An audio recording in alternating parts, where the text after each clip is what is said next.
where we are in our outline today. Splendid looking chap there on the right. That is, as you may see if you can read the text, that is none other than a chap by the name of Patrick, which I've always thought is quite a splendid name. And Patrick himself was, as we will see, a most splendid chap. So we'll come on to that in a little bit. Let's begin here by thinking of some of the early days of mission strategists. Initially, of course, under the rule of Rome. Looking then at the very early days, from a missional point of view, there were several factors that made this an ideal time for the spreading of the message of salvation. There was a universal language. It's one of the many legacies left behind by Alexander the Great. Pretty much everybody spoke Greek. I think we would say in a similar way that pretty much everybody speaks English. One of the legacies of empire. There are pros and cons of all those things, and certainly there were back in those days. There was relative ease of travel. The seas were largely free of piracy. The road system was immense, generally pretty secure. The presence of the Roman Empire was never far away, and of course that has benefits. That has drawbacks and all the rest of it. There was at this time what was known as the Pax Romana. It was the name given to the just over 200 years of peace experienced within the Roman Empire from the accession of Augustus until the death of Marcus Aurelius. There was a period of stability, of peace, so we say world peace. We have come through a period of peace, maybe following the Second World War. There have been exceptions, but generally speaking, those within the UK, we have not known of war since those times, whereas the generations before us knew of it well, from a succession of wars, particularly the first and the second. Anyway, so it was peace during the time of the Roman Empire this time. And also the Jewish dispersion scattered throughout the Roman Empire were communities, Jewish communities, who had known the scriptures and they had known of the promise of Messiah. So all of these things were in place, which made that an ideal time for the spreading of the message of salvation. But the period was not without its difficulties. Some of those Jewish communities that helped pave the way for the progression of the good news of Jesus also proved to be among those most opposed to it. The first believer to lose his life for his faith, as far as we know, was Stephen. He was a Hellenistic Jew and suffered at the hands of other Jews. Then a little later, you may recall when Paul was at Berea, when the Jews from Thessalonica learned that the word of God was proclaimed by Paul at Berea also, they came there too, agitating and stirring up the crowds. So the Jews became a complete pain in the proverbial. They were also the initial instigators of opposition. But then, of course, the Roman authorities themselves gave no special favour to this way, and ultimately were those who would persecute and cause havoc among many Christian communities. So the early days, we're going to particularly look, well, we said a little bit about those early days, and then we're going to say a little bit more in time to come of Celtic and Roman Catholic missions. We will go on to talk about early Protestant missions. We'll mention William Carey. Then we'll move towards what we might call there a more structured approach. Men such as Venn, Anderson and Nevius. And so that's kind of what we're going to look at then in this session. So moving on then from those early days, we've already said there were several factors. Oh, I've forgotten that I had, my apologies for this, I've forgotten that I had just listed those things. Well, I've already run through them there, so that's them on the screen. But maybe going back to the apostolic times, as we already read just a moment ago, beginning from Jerusalem, this is written that the Christ should suffer, and on the third day rise from the day of repentance, forgiveness of sins be proclaimed. Just think with Mike earlier, we were thinking about, is there a particular passage within the Hebrew Scriptures that speaks of repentance and forgiveness of sins being proclaimed to all the nations? Probably no one specific passage, but throughout the prophets, this message is there. Did the Jews at the time of Jesus understand that? No. But then they also didn't understand Messiah, so much so that when he came they had him killed.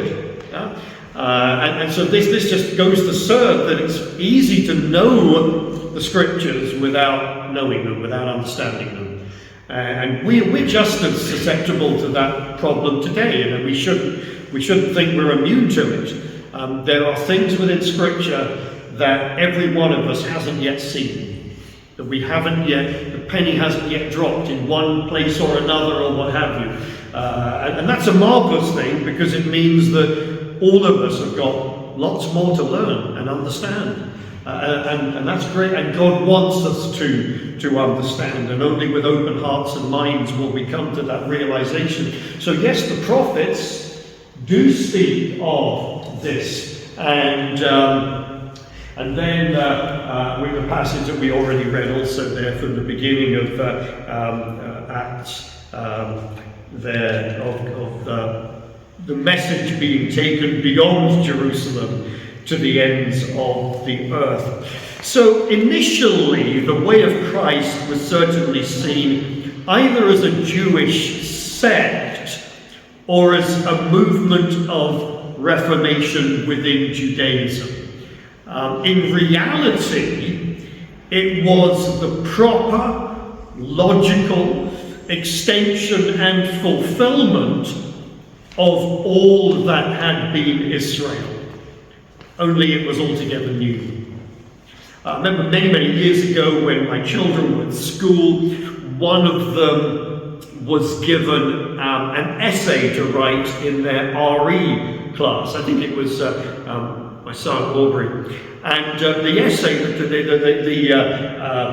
the title was, "What Would a Good Jew Do?" So remember, this is in the context of RE. And so there was a little bit of family consultation, and my son began writing the essay by saying, "A good Jew would follow Jesus." He was marked down for that, because of course a good Jew would observe the Sabbath, would observe Passover, and on and on and on. So I looked forward to the next parent-teacher consultation. And it came, and I sat down opposite the teacher, and I can't remember which of us raised this essay, but I was certainly keen that it be raised. And I said, this idea about what would a good Jew, oh yes, yeah. I said, well, a good Jew would follow Jesus. I said, Jesus was himself slightly Jewish. And I said, the 12 apostles were all Jewish. All the writers, or all but one, we don't know about Luke, of the writers of the New Testament scriptures were Jewish. It was to the Jews that the good news was first made, and on and on. And so he says, yes, well, I understand that, but that's not. I said, well, that's what you asked. What would a good Jew do? A good Jew would follow Jesus. Absolutely. Any faithful of Israel would be a follower of Messiah. And initially, though the way of Christ was seen as sort of a Jewish sect, it was a part of Judaism, but ultimately it was seen as being something quite different. Now that has progressed in thinking, and I'm digressing very slightly here, and I don't want to do this for very long, but people talk of Christianity, which I find an interesting concept. It's not a biblical concept, I don't think. Okay, and I say that for this, that Christianity is the name of a religion. And I don't believe that Jesus came to establish a new religion. I believe that Jesus came to show us the way to God. And yet this term Christianity is used of a system, of a maybe something of a mindset, and along with Hinduism and Islam and Sikhism and whatever else, atheism perhaps, and it's maybe not an ism, it's an itty, but it's a sort of another religion among. Jesus did not come to establish a new religion, he came to bring us back to God. And I think that's fundamentally different. And I think that needs to be in our mind, okay, that more of that may be a little later. So going beyond Jerusalem, there seems to have been no particular strategy in place for taking the gospel beyond the Jewish capital. But the persecution following the death of Stephen became a motivating factor in achieving that goal. So we haven't seen them in the upper room sitting around thinking, okay, right, we'll take on Jerusalem first, and then let's see, we're going to send some people out here, we're going to send some people out there. Initially, they all stay in Jerusalem. And so there arose on that day, Luke tells us, a great persecution against the church. They were scattered throughout the regions of Judea and Samaria, except the apostles. So this seems to be the I don't know if it was the push, the nudge, in order to get things moving. The persecution in Jerusalem, it certainly worked. And the fascinating thing is, fascinating is maybe not the best word. The marvelous thing is that wherever they went, they couldn't stop talking about the things that had them thrown out at home. Now that is truly phenomenal, really. They couldn't stop talking about those things that had got them into so much trouble at home. Yep. And that's exactly what happened. And then, of course, the conversion of Saul and the mission of Peter to Caesarea were the two most significant factors in the further spread of the gospel to the Gentile world. And those two events were absolutely critical. And Luke records both of them, as being absolutely instigated by God's intervention. The conversion of Saul, Peter going to Caesarea, God was very much in control of those events. So the book of Acts tells us only a fraction of the story of the earliest days of the way of Christ. But within 40 years of the resurrection, the hope of the gospel that you heard, which has been proclaimed in all creation under heaven. So we know that they continued to proclaim the good news of Jesus. And to the Romans, Paul would say, I thank my God through Jesus Christ for all of you, because your faith is proclaimed in all the world. So those are the early days. Numbers were significant in as much as Luke does record a number of numbers, and he records additions and then multiplications of believers, but they're not the most important factor. But they indicate something of the early growth of that early community. And you can trace that through the book of Acts at some point, I'm sure. But looking beyond the apostolic time, looking into sort of the post-apostolic era, we know very little about ongoing extension of the word during the 2nd and 3rd centuries. We know that there became large Christian communities in Alexandria, in Carthage, in Edessa, but we know nothing of their establishment. Even Luke in the book of Acts speaks of believers in Galilee, congregations of believers in Galilee, but we know nothing about them at all. How they came about, who was there, nothing at all. We've no knowledge of how the gospel first came to these islands. We know that there were recognized leaders by the early 4th century.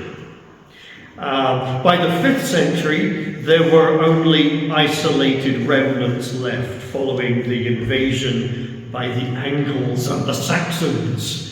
But prior to that time, we know that there had been recognized leaders among established communities of believers by the early 4th century here within the British Isles. So looking at early British missions might be useful, and particularly this splendid chap Patrick and the Irish connection. It's likely that Patrick, Saint Patrick of course, as he's generally known, indeed the reason I was called Patrick, just for I have 3 siblings, 2 brothers and a sister, and we were all given saints' names.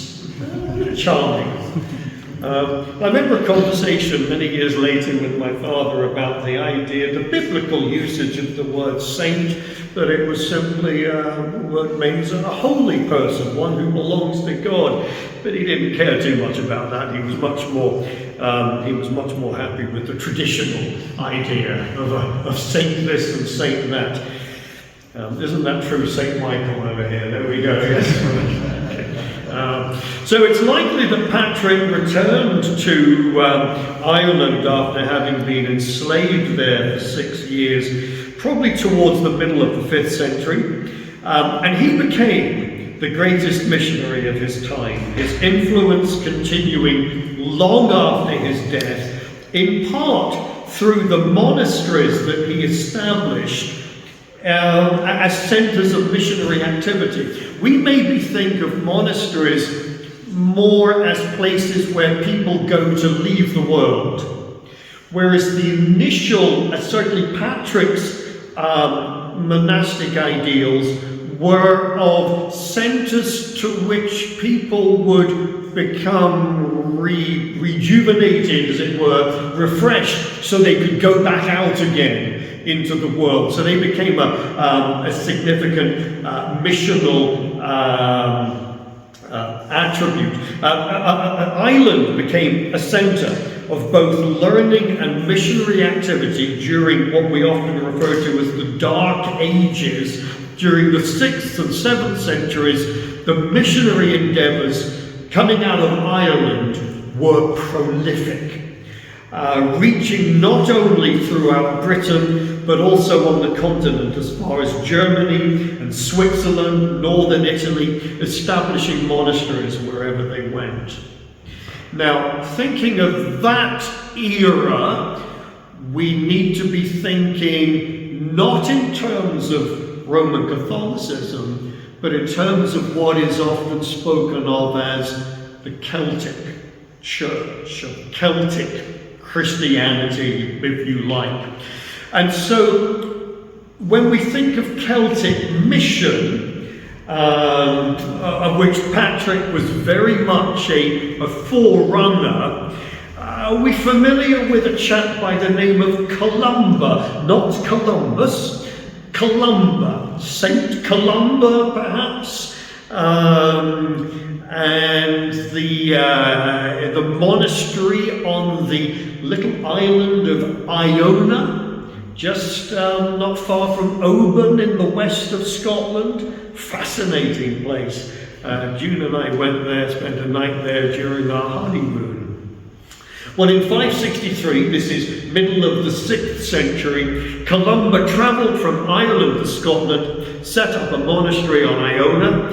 Less than 100 years later, another chap by the name of Aidan is a very significant figure. He travelled from Iona. He established a monastery on an island known as Lindisfarne, becomes known as Holy Island today. If you've never been there, absolutely well worth the visit. Don't get your car stuck at high tide. You drive across. Have you been there? You go. Okay, so that was it. That's Aidan, travels from Iona, sets up the monastery of Lindisfarne, and along with his successor, a chap by the name of Cuthbert, he brings the gospel of Jesus to the Angles. You know, those who had invaded and caused so much trouble. Under the influence of King Oswald of Northumbria, the influence of Cuthbert through Oswald was immense in securing the conversion of the Angles from their pagan religions. All of this before the invasion of Roman Catholicism. Okay, so it was generally a very simple faith. There wasn't the sort of structure that came along with Catholicism in later times, but it was prolific of the activities, and there's considerable evidence of these activities still around the country today. But along came the Roman mission, and in 595, so the very end of the 6th century, the year before Columba died, Pope Gregory the Great sent a certain Augustine, along with 40 Benedictine monks, to England. Augustine, he's a little bit reluctant, but he goes because he's been told to go. And they arrive in Canterbury in the year 597. He establishes Canterbury as its centre. That's why there's a cathedral in Canterbury even today. And there were a number of concerns as to how to relate to pagan practices. For example, our use of holly and ivy at Christmas time comes from pagan religions. From that era, it becomes incorporated into sort of Christian traditions. So Augustine tried to bring Christian meaning to pagan practices, and we'll say a little bit more of that about that sort of thing after lunch. But thousands are converted to the way of Christ which they proclaimed. Well, eventually the Roman Christian traditions brought by Augustine clashed with the Celtic traditions. There was a conflict. The main issue was initially regarding the date of Easter. Terribly important, so they thought.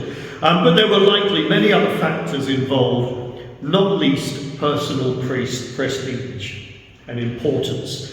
And of course the importance of the Pope back in Rome, as he had become known, and all of those kind of things.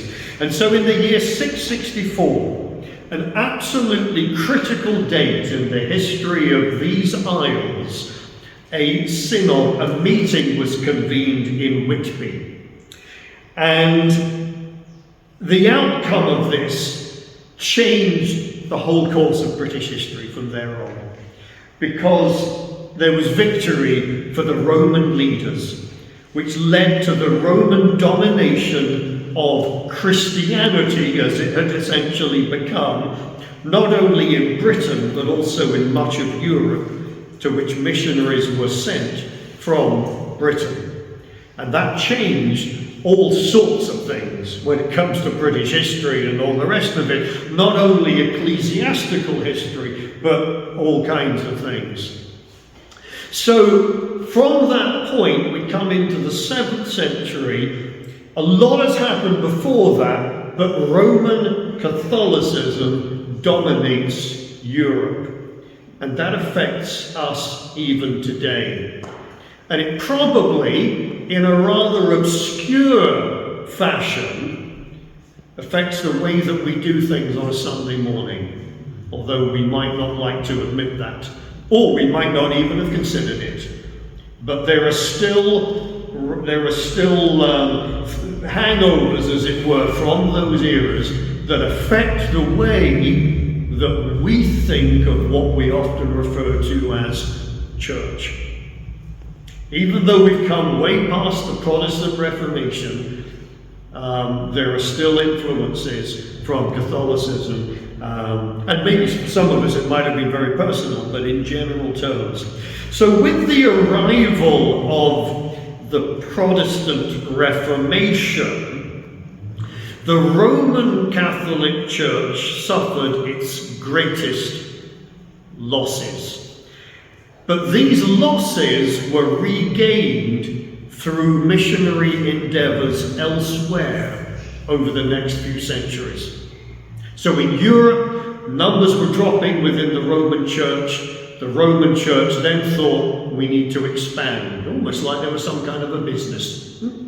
And they'd come up with some competition. That's exactly what had happened, really. And so there were considerable missionary endeavors over the next few centuries, and their missions coincided with the Portuguese and Spanish empire expansions from the middle of the 15th century. And so there began what we would maybe see as the more modern era of colonialism. And along with that, so as the traders were going across the Atlantic, the missionaries were going with them. And it became something of a two-pronged thing that was going on there. So the existence of religious orders within the Roman Catholic Church enabled rapid deployment of ready-trained armies of servants. There were the Franciscans, there were the Domitians, the Augustinians, and the Jesuits, the Society of Jesus, as they were more formally known in English. And a great deal could be said about the Jesuits. In the Philippines, particularly, the Roman Catholic Church achieved one of its greatest successes. They halted the spread of Islam from Indonesia. The Jesuits established good educational system throughout the islands. They allowed locals to retain many of their traditional beliefs and practices. They intermarried, eliminating the color barrier and creating very mixed culture there within the Philippines. So there's a lot of sociology, a lot of development of culture, but all of that happened as a result of the expansions from Europe, in many cases led by the Roman Catholic mission. And so that's how all of this happens. The Roman Catholic missions to the New World were particularly successful, and of those led by the Jesuits were notorious. The Jesuit strategy was based on the military principles of its founder. They were generally more favorably disposed to the needs of the indigenous population, staunchly opposing the interference of the slave traders. Have any of you seen the film The Mission? Okay, put it on your really need to watch this list. Little bits of it are brutal, but I would highly recommend watching The Mission.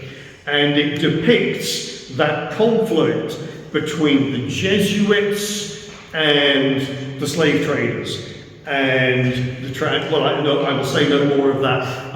It's got a great soundtrack as well, but it's a fascinating film. It's not the shortest film, but I think it's very well worth the watching if you haven't seen that.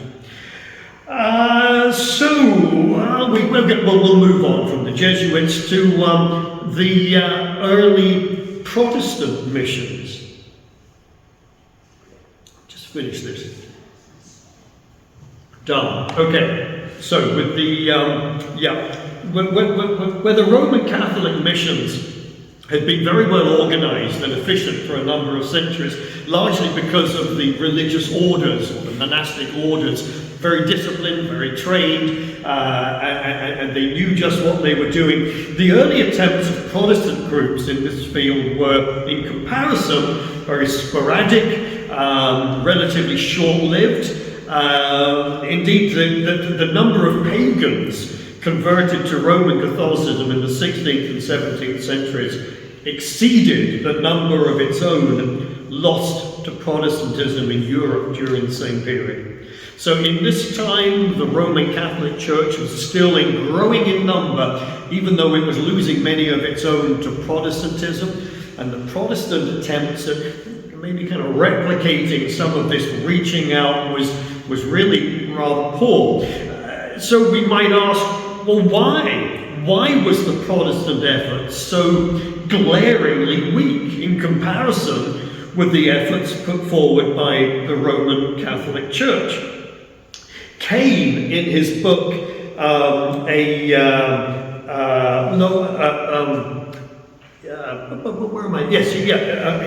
he suggests a number of factors which led to the poor efforts. One was on theological grounds. Many considered that the Great Commission, it was something purely intended for the apostles, not for future generations. In fact, there was an old 18th century anti-missions hymn that was sung by some Protestant groups. And it went like this. Sorry, I don't know the tune, but you wouldn't want to sing it anyway. Go into the world, the Lord of old did say, but now where he has planted thee, there thou shouldst stay. In other words, don't bother going into the world anymore. That's not the thing. So rather strange. Then there were those who were predestinated. They believed in the idea of predestination in a Calvinistic sense. And Calvin maintained that we are taught that the kingdom of Christ is neither to be advanced nor maintained by the industry of men, but this is the work of God alone. So we don't do anything. We simply leave it all to God to do everything. That was his mindset. Certainly not sharing what I would see as the missional nature of God. He just thought it's entirely up to God. We don't need to do anything. There we go. So theological grounds led to the weakness of early Protestant mission efforts. The composition of congregations compared to the Roman Catholic Church, Protestant congregations were generally initially small and weak. Their origin and nature meant that there were frequent divisions and strife between different Protestant groups. Can you imagine that? Under the Roman Catholic Church, everything was you do what you're told. Yeah? All of a sudden, you begin to think for yourself, and you rebel against this higher authority. You protest, as did the Protestants, by virtue of how they were known. And so, well, we can do this. Oh, we can do this. No, but we're going to do this. And so you end up with a proliferation of different Protestant groups. And of course, the people of God today would never disagree on anything or have arguments or fall out or anything like that. That was seriously debilitating when it came to their missionary activities.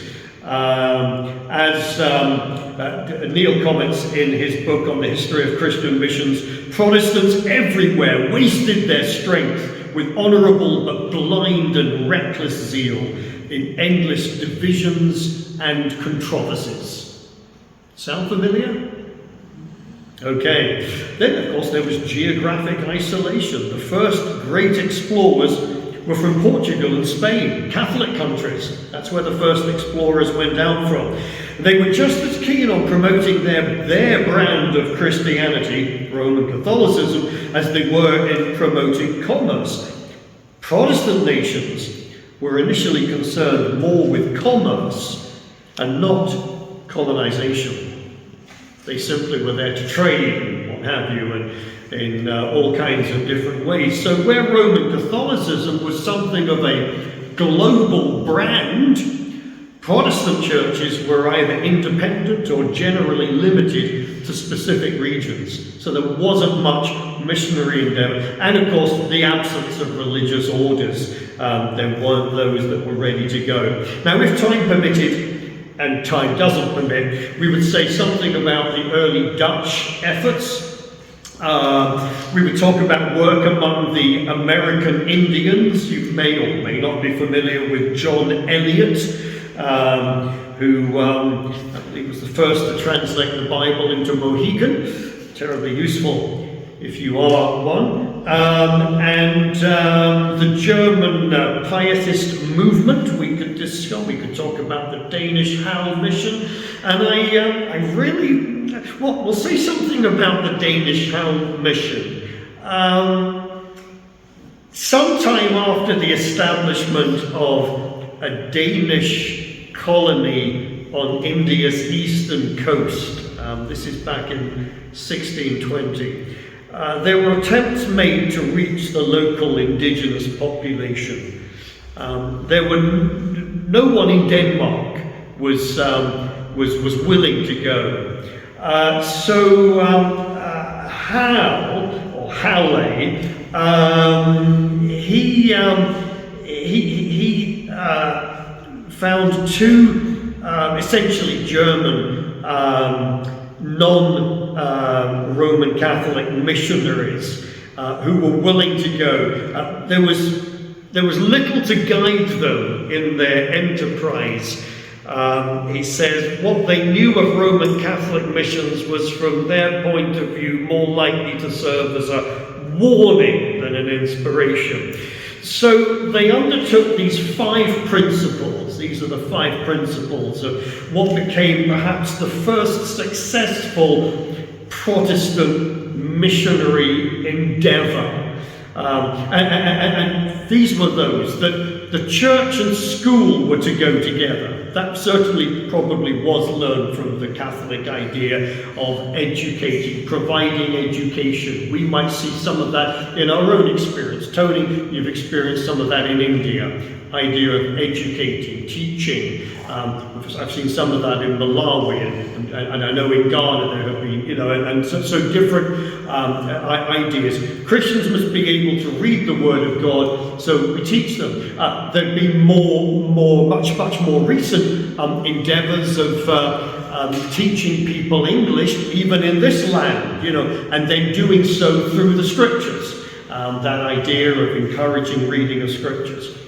So if they're going to read the Word of God, it's got to be available in their own language.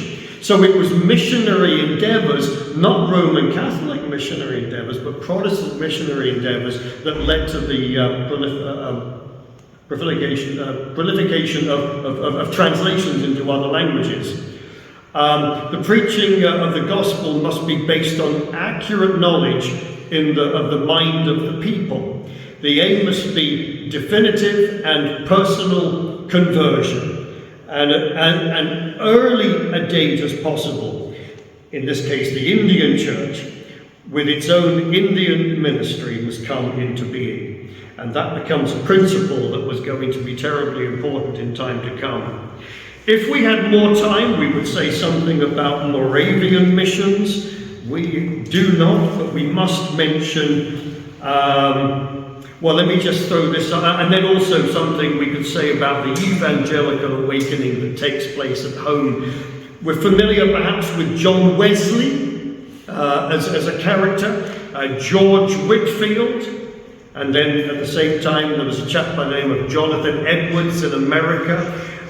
Well, Wesley had been influenced by the Moravians. That would be worth further consideration another time.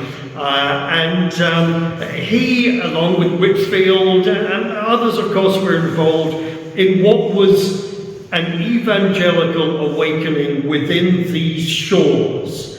So here we are, we're in the 18th century, and it could be said here that it is in the 18th century that there's a time of renewed awareness within the British Isles.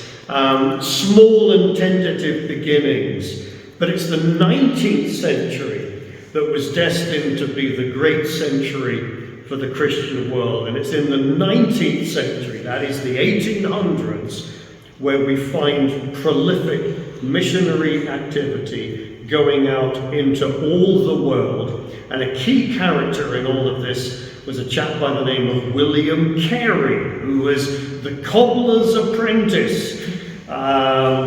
His story is absolutely fascinating.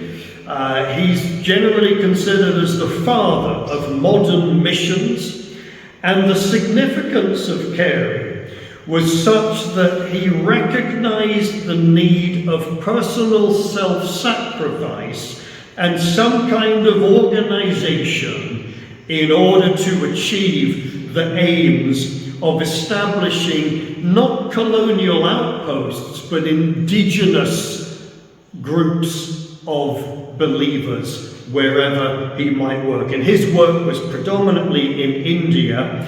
I've got here, which I'm going to for some, if you're interested, there's 2 sheets of quotes if you're interested. I'll leave them out the back there along with the other things that I think have already been left there, the bibliography and the sort of, some guidance in reading scripture missiologically that we mentioned earlier. But this is just some additional material. I've got a couple of quotes here from Carey, from William Carey, that would be, I think, of interest.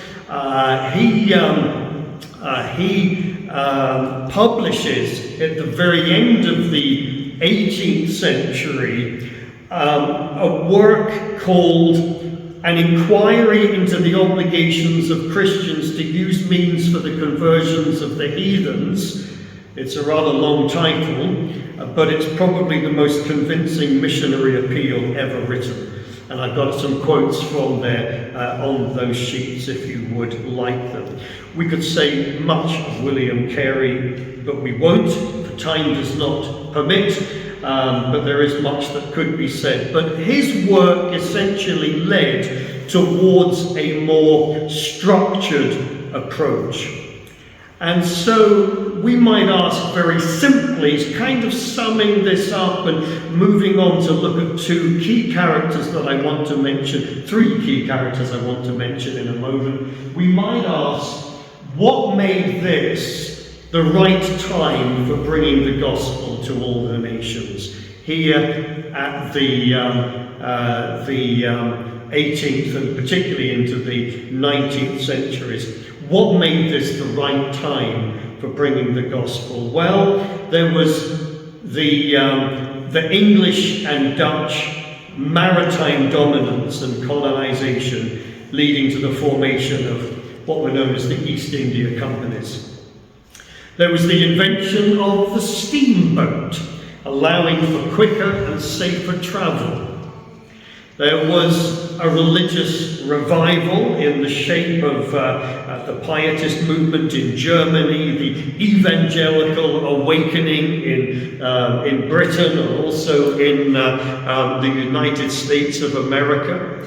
And then there had been the Enlightenment that had awoken a greater sense of awareness of the world and of learning in general, following the earlier Renaissance. So a lot of things that were going on generally within what we might call Western culture whether they be industrial developments, whether there be the spiritual awakenings that were going on, and also the availability of Greek manuscripts, enabling better translations of the scriptures into the languages of the people. All of these things seem to come together at that point that then enabled and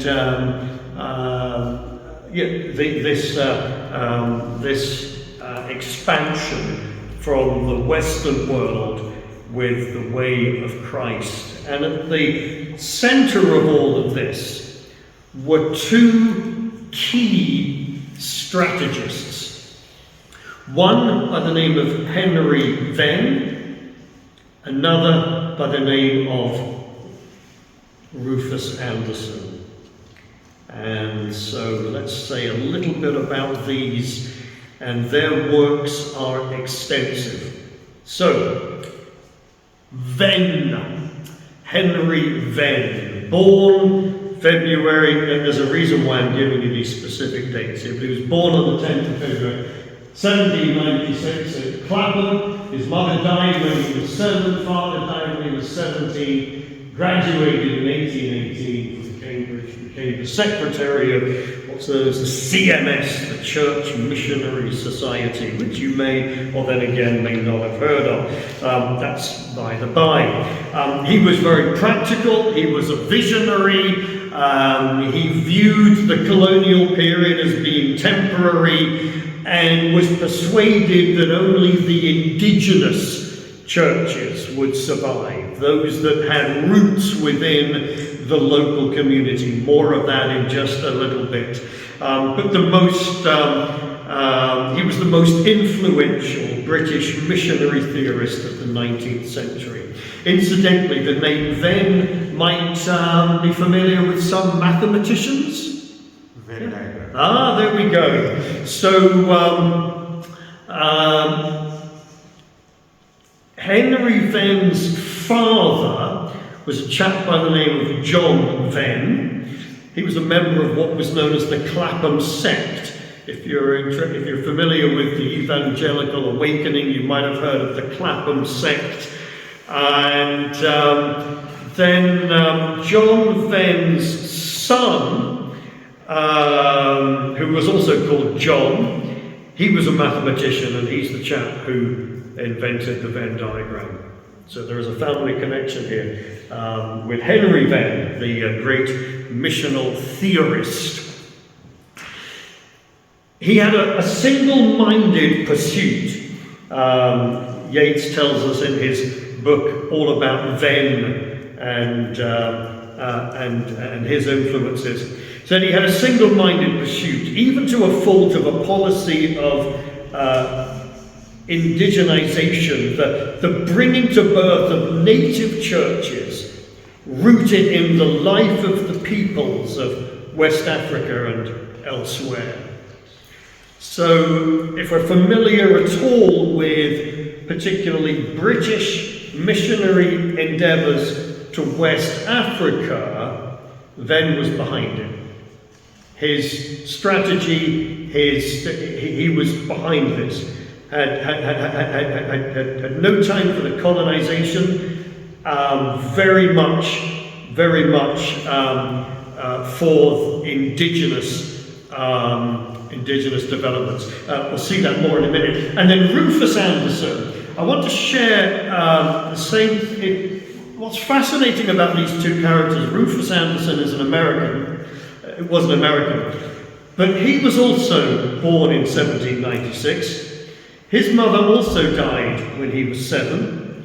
His father also died when he was 17. And he also graduated in 1818. As you can see, there we go. It's just phenomenal how these two characters both, they just, that's whatever, do with that whatever. And he was a great missionary strategist. He wasn't a preacher as such, but he became secretary of what was known as the American Board of Commissioners for Foreign Missions.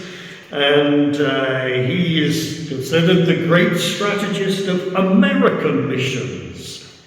And he said on one occasion, "The grand object is to plant and multiply self-reliant, efficient churches composed wholly of native converts, each church complete in itself, with pastors of the same race with people."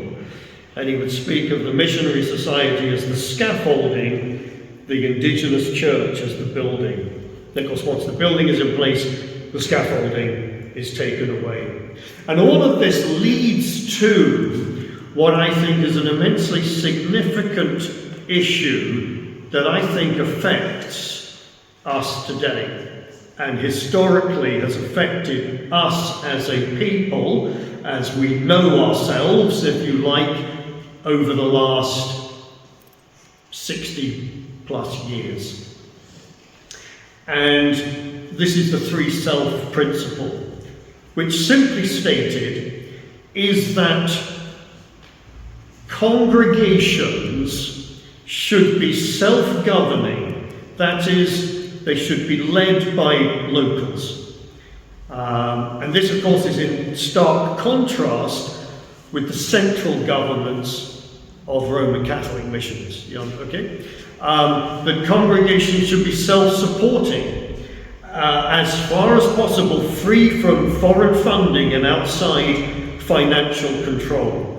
I think this is a big issue, maybe, that needs to be thought of, and to whatever degree it affects, us today, is and self-propagating. That is responsible for further outreach. I'm saying all of this because even though I think many congregations with which we might be familiar with in the British Isles have moved on quite considerably over the last maybe 20 years or so, there is still in some a mindset that if we need help maybe, and funding, and one looks across the pond. And even today, I've seen recently, and so this is a very sensitive issue here, okay, that help is always welcome, control is never welcome. Does that make sense? Okay, that ultimately, if one is not careful, and this was really a great concern of Venn and of Anderson, all the way back here in the 19th century, the concern is that if local groups of believers are continually supported with a sort of perpetual scaffolding, they will ultimately develop there will be a dependency culture. You might have seen some of this, I don't know, in India perhaps, being aware of the dangers of some of the idea that if we want something, we'll always go to those from elsewhere. And ultimately that becomes detrimental to growth. We see it in society, within society in general, a dependency culture that I'm owed this by those that are outside. Government needs to do this, government needs to do this, government needs... And so people don't get to stand on their own 2 feet because somebody else will always bail me out, somebody else will, and what have you. And yet there are times that we may need to be bailed out. There are times that we need support. There are times that we need guidance from outside. But if that becomes a permanent rather than a temporary thing, then ultimately local growth becomes stifled. And that can be very detrimental. And I'm saying that not purely theoretically, I've seen it practically in so many ways that there's always been a looking to someone else rather than saying, okay, this is us. We need to... So I want to share 3 quotes from Venn, and I've got these, so we're not going to dwell on these, but 3 quotes from Venn on this whole idea of this three self principle: self-governance, self-supporting, self-propagating. Okay, and so this is just food for thought. Okay, just to think about. Yes. Yes. What you are saying, actually experienced in Zimbabwe, practically experienced it, because at one point we were a group of young Christians who went out in the rural areas to go and preach the gospel. And for the first time, we had a congregation in the rural areas that had its own book, post office savings bank book. And we were called to order that we can't do that. But we wanted that congregation to be self-sufficient yes. in that rural setup. Yes. But we were called to order that we can't just do that. That you still have to have control or something. Yes. So, yeah. But now the congregations, because we ended up with about 3 to 4 congregations, what has happened now, our American brothers have taken over. So they are the ones now who supply and look after those congregations. And that is starting growth, as you are saying. The congregations are not growing because they're always looking to the American brothers bringing something to them. On their own, they're just sitting there. There's no growth. Exactly. You look at a child who grows up at home. Everything's always done for them. And I've known children at 40 years of age who've never grown up because it's always been there. They've never, and I'm not saying they should be, well, maybe some of them should have been booted out. I don't know, but there's there's a rather amusing film on this. I can't remember what the title of it. You maybe know about young people who grow up, they're in their 40s and they can't stand on their own feet because they're constantly dependent upon parents to do what have you and that. But it is a natural part of growing up. Eventually, and that's difficult for a parent to let go. But unless there is a letting go, then they won't ever become sufficient in that. So it happens. So here's a few quotes. Thank you, though. Yeah, excellent idea. Here's in respect of the missionary. Ben wrote this: his hands soon become so full that his time. Sorry, let me give a bit of context to this. He's writing. Ben is writing of particular ways in which the system of what he knew as station missionaries, as opposed to itinerating missionaries, that is, those who remained sort of in the headquarters, the ways in which they affected various parties.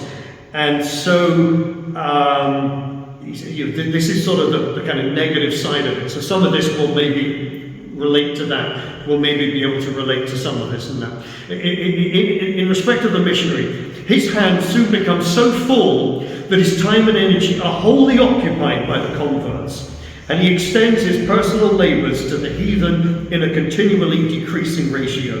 His work also involves more or less of secularity and account keeping with that of the director and paymaster of the mission. Now, however we understand the language and the terms used, the principle may make some sense.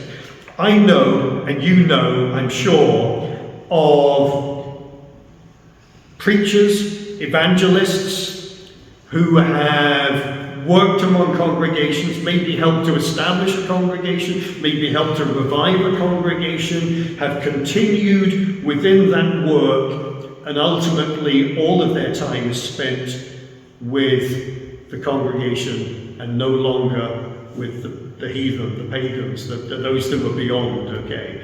And because that's sort of it becomes almost like a manager, as it were, or here he speaks of secular account keeping, and so that kind of idea. So in respect of the missionary, then he'll say, in respect of the converts, they naturally imbibe the notion that all is to be done for them. They are dependents upon a foreign mission rather than members of a native church. There may be the individual spiritual life, but there's no corporate life. Though the converts may amount to thousands in number, they're powerless as a body. The principles of self-support, self-government, self-extension are wanting, on which depend the breath of life in a native church. They're simply always the children, as it were, dependent upon, you know, the whatever it is, the sort of the parent church or organisation or whatever it might be, and they are everything's to be done for them. And I've known of situations where congregations have been established where you know, there have maybe been all kinds within, but the congregation, but the preacher, as he's come to be known perhaps, the evangelist, spending all of his time running after people, doing shopping for people, decorating, gardening, and goodness gracious me, what is the body for if it's not to serve one another? And his role to get out among the lost and continue to, okay, so I think we can see how that kind of thing works. Do with all of this as you will, in respect of the missionary society. Now that's not something with which we're familiar, but we would be familiar with the idea of a maybe ascending church kind of idea, in the same way, that sort of idea. So in respect to the missionary society, the system entails a vast and increasing expense in its oldest missions, so that instead of advancing to the regions beyond, it's detained upon old ground. It's involved in disputes about native salaries, pensions, repairs of buildings, etc. And as the generation baptized in infancy, not sure that we're with you there then, but rise up under this system, the society has found itself in the false position of ministering to a population of nominal Christians who in many instances give no assistance to the progress of the gospel. Why? You know, everything's done for them, so they're left, and they've got to do all of this work. For it's developed into a system, into an organisation kind of idea, and so these were real concerns that were evident within that field of 19th century expansion. And Anderson, we mentioned Anderson, I think, did we not, wrote of what he considered to be the lost apostolic idea. I think I've got his quote on the sheet there. He said, had the apostolic idea of self-governing, self-supporting, self-propagating churches, he said, had not this idea dropped out of the Christian mind soon after the age of the apostles, not to be fully regained until modern times, how very different had been the history of Christendom and of the world. And you can see it very clearly within the world of Roman Catholicism, where it becomes an institution. Everything is controlled from above, this hierarchical system, and so what becomes of those who are at the sort of the lowest level? They simply warm the pews every Sunday morning. They are there to attend. They attend church. Yeah? They go to church. And that sort of mentality, I don't think we've altogether escaped that. Whereas in reality, as it ought to have been, each group should have been self-governing, autonomous, we say, and self-funding, expanding, and propagating in that. So I will mention this quote here also from them. He speaks of the euthanasia of a mission. He recognized that the role of mission is twofold: preaching the good news to the lost that they might be saved, teaching the converted to obey all that Jesus taught, and so be formed into a cohesive congregation. And I don't know, when I read all of this, I'm just mindful of the time that we have. Regarding, he says, the ultimate object of the mission, viewed under its ecclesiastical aspect to be the settlement of it. Do you know, I've got this quote in the notes, I'm not going to read it all, but notice there, that word speaks of the euthanasia of the mission. The idea is that when a missionary surrounded by well-trained native congregations under native pastors is able to resign all the pastoral work in their hands and move on to new. Anyway, take a read of that. I think it's a useful quote. But I do want to move on because we also need to come to the end of this session very, very briefly, and so take a read of that more fully if you would like to do so, and mention something of the Nevius plan. And so we need to introduce ourselves to John Nevius. So here he lives, he's towards the end here of the 19th century. Also he was born in New York, he was raised on a farm, he converted to lots of things we could say about him. There we go. Have I pushed one too many buttons? I thought I had. I'm sorry about that. Let's go back to that, can we? John, where are you? No, my apologies, there we go. Right, okay, that's it. So this is just a little bit of a Nevius here. He served as an itinerant evangelist in rural areas, dividing his time between preaching and working on the farm and all the rest of it. But what is significant of him is he spoke of the old system and the new system. In 1890, he goes to Korea, where he gave 2 weeks of instruction on his missionary methods, which he'd written in a series of articles that were published in China, of all places. But they were later published in a book entitled Planting and Development of Missionary Churches. And he begins by contrasting the old system with the new system. And he says these two systems may be distinguished in general by the former depending largely on paid native agency, while the latter deprecates and seeks to minimize such agency. He continues, perhaps an equally correct and more generally acceptable statement of the differences would be that while both alike seek ultimately to establish the establishment of independent, self-reliant and aggressive native churches, the old system strives by the use of foreign funds to foster and stimulate the growth of the native churches in the first stage of development, and gradually to discontinue the use of such funds, while those who adopt the new system think the desired object may be best attained by applying principles of independence and self-reliance from the beginning. We, in general, are probably stuck with what he would consider the old system. But one thing that is significant that has happened over the last 30 or so years within this country, within our experience of congregations in this country, has been that there are fewer and fewer funded workers. Fewer and fewer.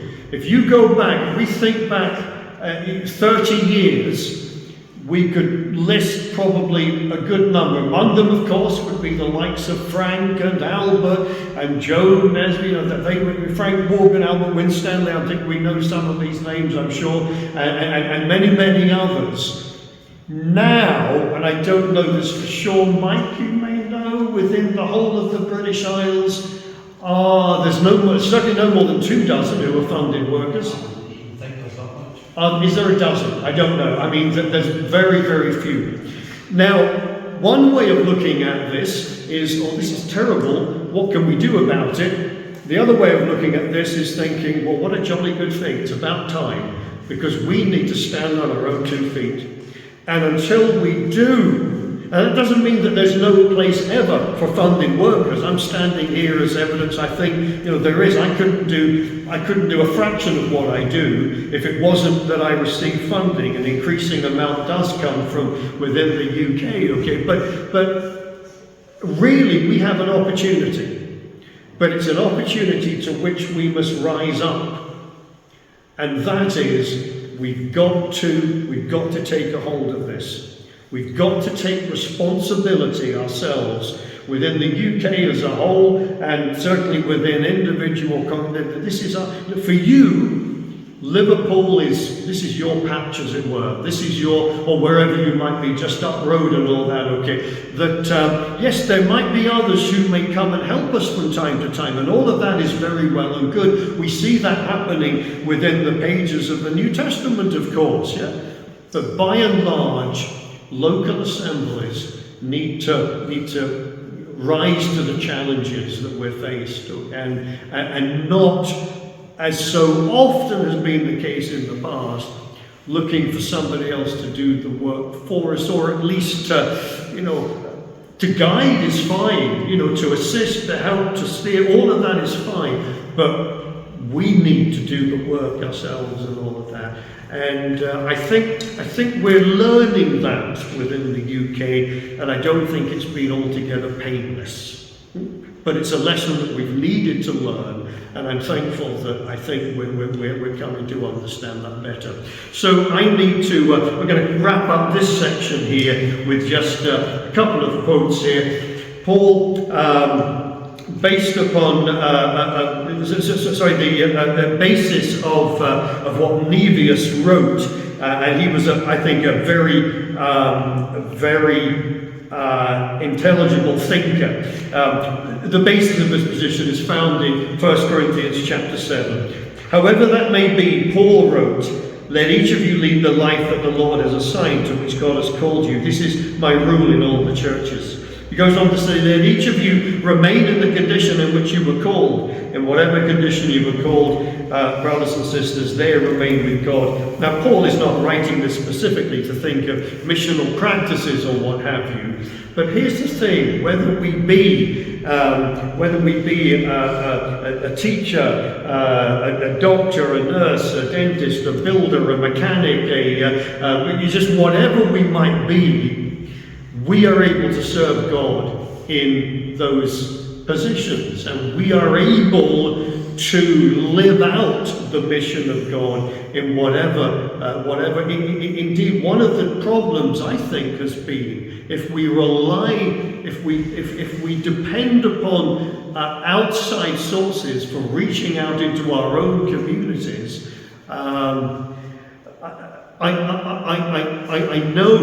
I know of groups that their view of outreach has been 1 week a year.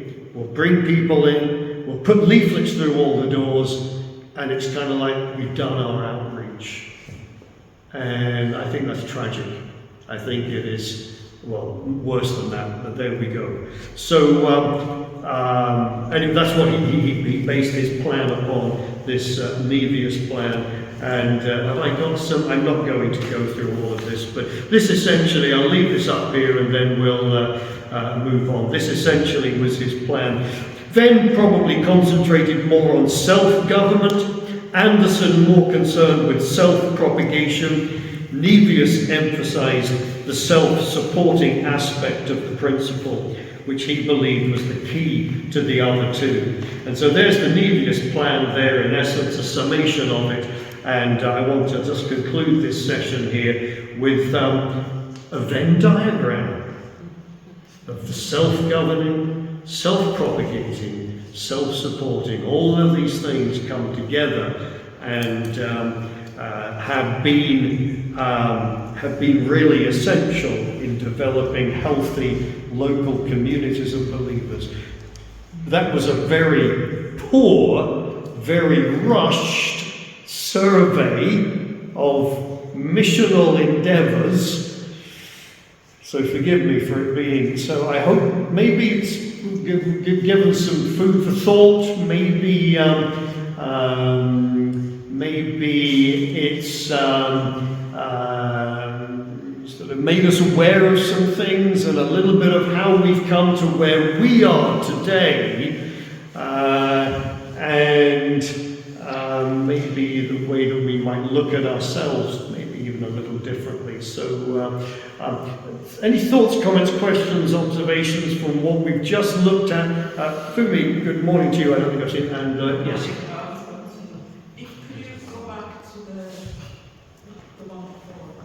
Which, the Nevius plan, or the Nevius plan, yeah? Certainly, and I will put up all of the points, there we go. Yeah. I think this is actually when everybody's had the chance to read it. Okay, well, and also I mentioned earlier, I don't know if you were here, if anybody wants a copy of the slides, I can easily make that available, for sure, yes, yeah. Yes, but I think it's quite interesting because this is something that is for each individual Christian, because it says Christians should continue to be Yes. developed by these churches. So it's not that you have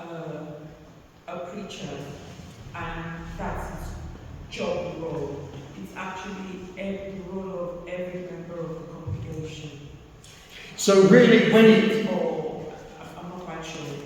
yeah, when you look at Paul going, particularly maybe into Asia Minor, Galatia, into Asia Minor, he's on his travels initially there with Barnabas, and then later on the second journey they go and visit the group. There hasn't been an establishment of some kind of an organisation, and very much the picture that we get is we have the likes of Paul, of Barnabas, and Silas, and there will be others, of course, who will be Peter, we know, and the other apostles, travelling, preaching, making the good news of Jesus known.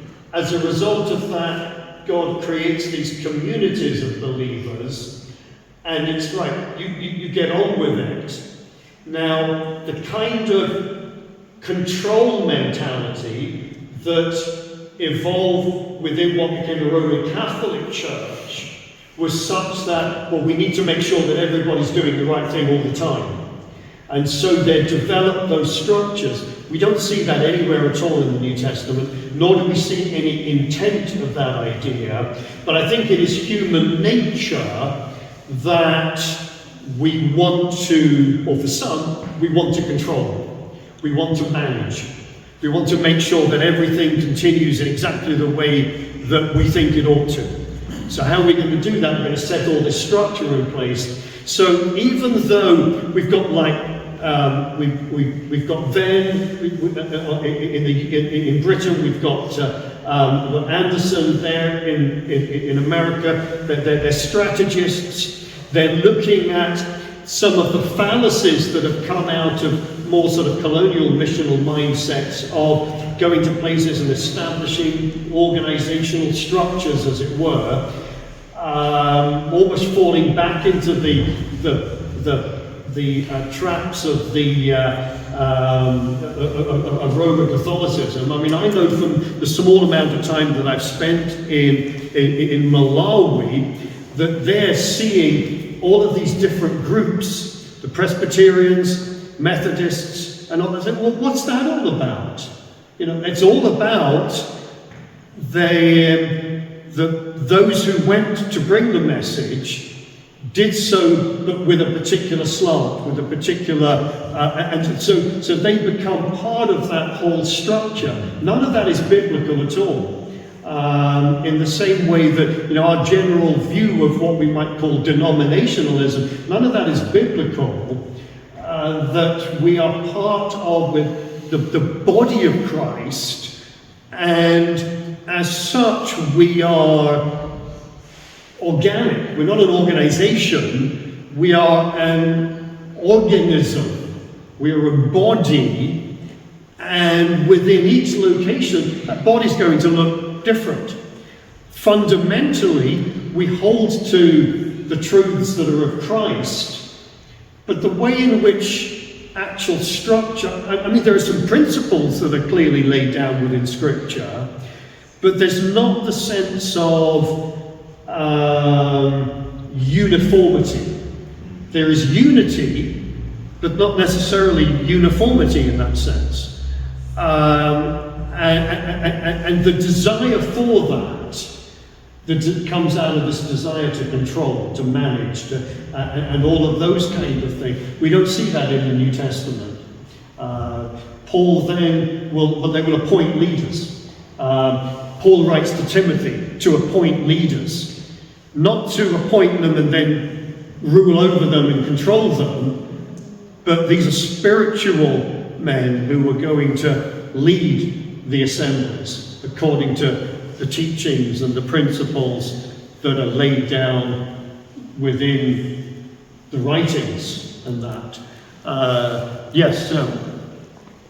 I'm going to make a comment, but whether it can be just hypothetical. Were we to have our time again, and that is impossible, or in the way forward, should we, and my wife has said it many times, is to win people to God through Christ. Is there any value in putting a name if we establish a unit? And if there's no need, how would they be identified in modern structures?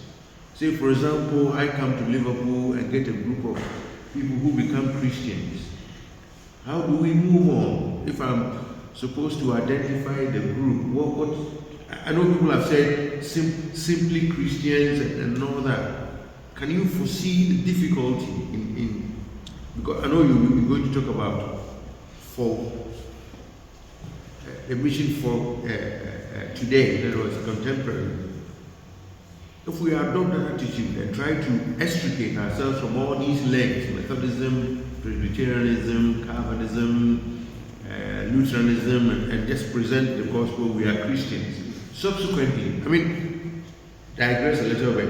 If people ask you, which church do you belong to? I struggle to answer, because I don't want to say I'm Church of Christ, not because I'm shy of it, because Church of Christ is not a denomination. Do you get the my difficulty? No, totally so much so that I'm halfway through writing a book on it.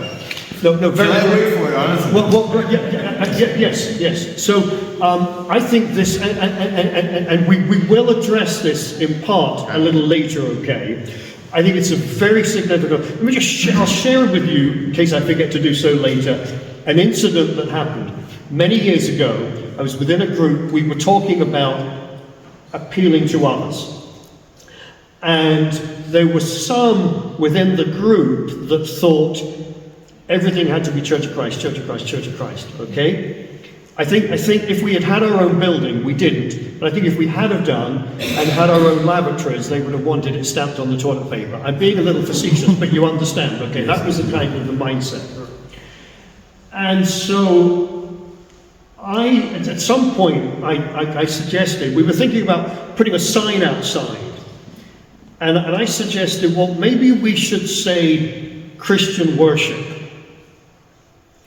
And somebody of this ilk immediately replied, if we put that out there, we'll have everybody coming to the meeting. That's what you want. And I looked at them, and I could tell that as soon as they said it, they realized what they had said. Yes. So we'll come back to that later. Okay, okay. Good. Marvellous. And there was something else I was going to on all of this, but anyway, I'm sure we'll come back to that later. Is that good? Okay, excellent. Right. Fumi, yes. Just a quick one, just to follow up from what you've just been saying. It's going to take, because it's so ingrained in people's mindset, it will take time and effort to get people, and teaching, as to say, doctrinal teaching, to actually get people to actually move from that to God's mission and the way to look at it and the way to call ourselves. Sure. Yeah. Because people are so entrenched in Church of Christ and the way Church of Christ is. They don't realize that it's similar really to how the Roman Catholic. So let me encourage a more positive process in all of that. The closer we grow to God, understanding Him and His ways, the further away we will grow from all those ways that are not His. And so, as useful, interesting and useful as I find the history of how we have got to where we are today, I believe that most importantly, we need to understand who God is and understand that He is essentially missional in nature, and that as His people we are to be, and that the missionality of God within our lives does not need to be lived out through an organization, as it were, but it is something that is organic. It is something. It is a part of who we are as the people of God. But there is a human tendency, and it's kind of a tribal instinct. We see it all throughout society that we belong to this, we belong to this. There's this fascinating incident, isn't there, when it's after the 72 have come back. Luke, he speaks of, there's John and there are others who would have been of the same mind, wanting to prevent others from casting out demons in the name of Jesus. Luke doesn't suggest that they were doing anything wrong at all. In fact, quite the opposite is true, because they were doing that, and Jesus does not think he does not say there's anything wrong with that. They're doing it truly in his name. But John was, well, they're none of us.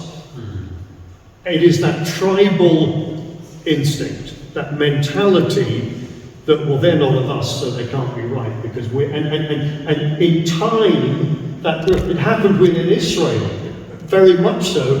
Israel, God called Abraham, and he chose him and blessed him, not for his sake, but for the sake of all people. He chooses Israel as his people, not because he loves them more than anybody else. In fact, the opposite might have been true.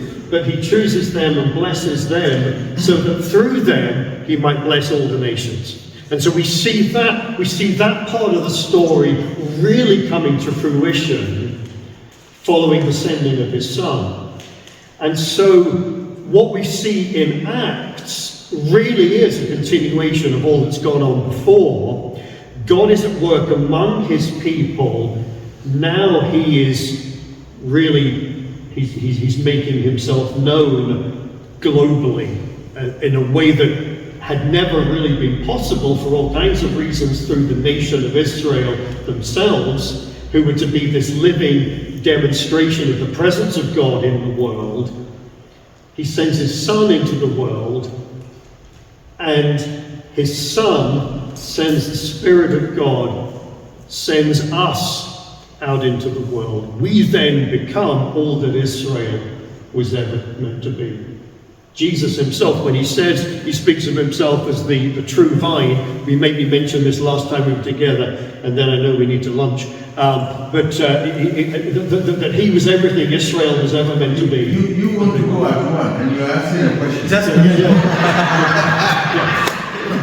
I'm saying, I think Revelation 3 makes things easy for us. If you look into Revelation chapter 3, it was the same church, only different locations.